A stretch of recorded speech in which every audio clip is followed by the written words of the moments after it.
ஓம் ஸ்ரீ குருப்யோ நமஹ.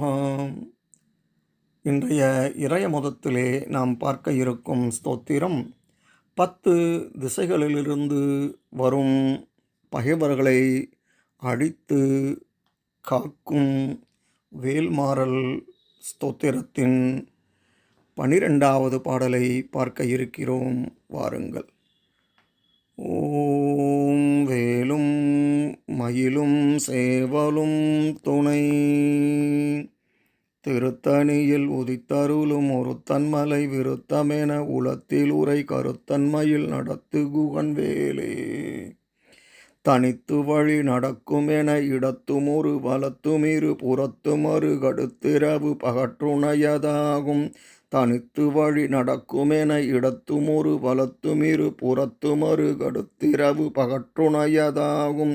தனித்து வழி நடக்குமென இடத்துமொரு வலத்துமிரு புறத்துமறு கடுத்திரவு பகற்றுணையதாகும்.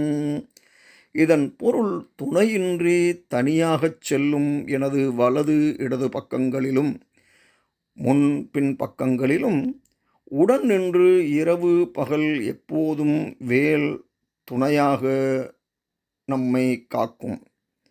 பரமனை தரிசிக்கும் வேட்கையால் இரவென்றும் பகலென்றும் பாராமல் குமரக் கோட்டங்களை எண்ணி எண்ணி வழிநோக்கி தன்னந்தனியாக செல்லும் எனக்கு பூத பிசாசுகள், கல்வர், இயற்கை சீற்றங்கள் இவை போன்ற பற்பல துன்பங்கள் நேராதபடி குகன் வேல் என்னை காக்கும் என்கிறார் அருணகிரிநாதர். ஞானேந்திரியங்கள், கர்மேந்திரியங்கள் எல்லாம் என்னை கைவிட்ட போதும், தியான காலத்தில் இரவு பகலற்ற இடத்தே செல்லும் போதும் ஞான சக்தியாகிய வேலாயுதம் என்னை காக்கும்.